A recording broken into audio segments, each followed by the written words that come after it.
Hey friends, okay, so today's video I'm going to be talking about the 12 days of Christmas. As Catholics, how do we celebrate the 12 days of Christmas?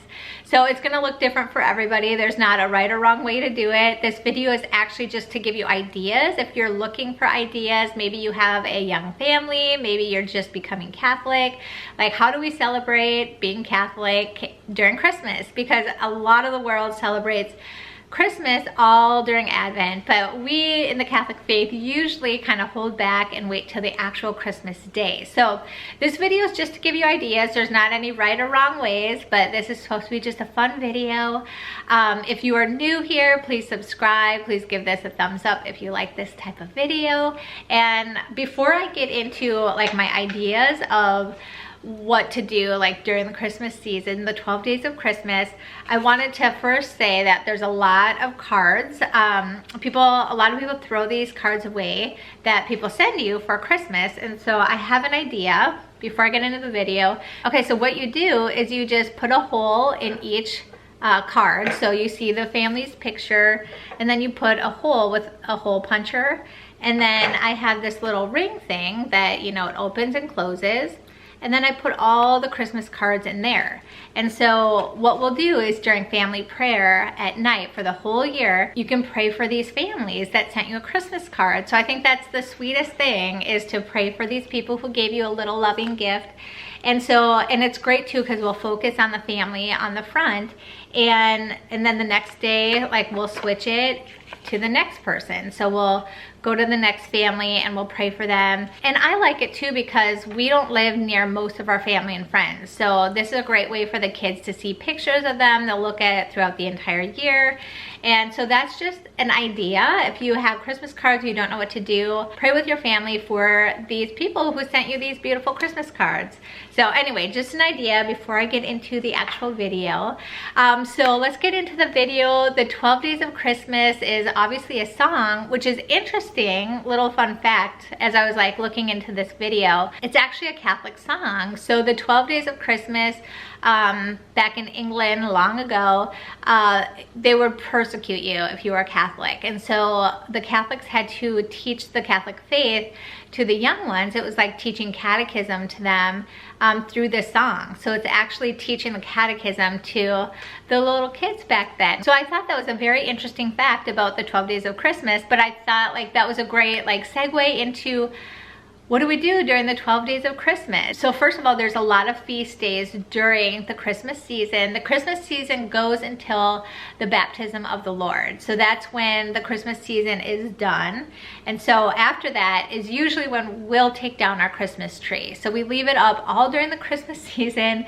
I know so many people who the day after Christmas, the tree is gone and like there's not a single Christmas thing in their house, which I just laugh because I'm like, oh, that's the beginning of Christmas, you know, but in the world's eyes, like, oh, Christmas is done, next thing, you know, Valentine's Day or whatever it is. So, which is fine. There's nothing, absolutely nothing wrong with that. But if you live liturgically, like you usually keep it up until the Lord's baptism, which is January 9th this year. So, so we keep our tree up and all of these decorations up until after Christmas is over. And then we take it down, and I'm usually very excited to take all the Christmas stuff down, even though I love putting it up and it's really fun, but it is, you know, it's nice to get back to regular life after that, right? So anyway, so that's an idea, is to keep your tree up. And we actually, in our family, don't eat Christmas cookies. We eat some here and there, like Sundays and stuff, like those are considered feast days. For the most part, we save our Christmas cookies until after Christmas, for Christmas Day and beyond. So usually Christmas Eve we will start, you know, I will have a plate of cookies out and we'll have hot chocolate, and it's kind of the start of like, okay, like this is Christmas. So for me, I wanted my children to see, oh, distinctly, like, oh, wait, we get Christmas cookies, Christmas Day, and the Christmas season. So it's kind of like a little bit of a teachable moment for me. Not that eating Christmas cookies is a sin before, like it's not a salvation issue, but for me, it's just more of like a teachable thing that I can help my children. My sister, who is amazing, she's like one of those amazing, like she homeschools, she has all her ducks in a row. She's fabulous. She actually does this thing with her children where they only open one present on Christmas Christmas, and then every day after Christmas they get to open one more. And so it doesn't necessarily last for 12 days or anything like that. Sometimes it does, but she said it's been very helpful for her because the kids aren't overwhelmed, which my kids get very overwhelmed on Christmas Day, and it's almost like there's too much that they don't know what to do with it. So it's been good because I've been simplifying, but then you have like the grandparents and, you know, aunts and uncles and all of that, which is great.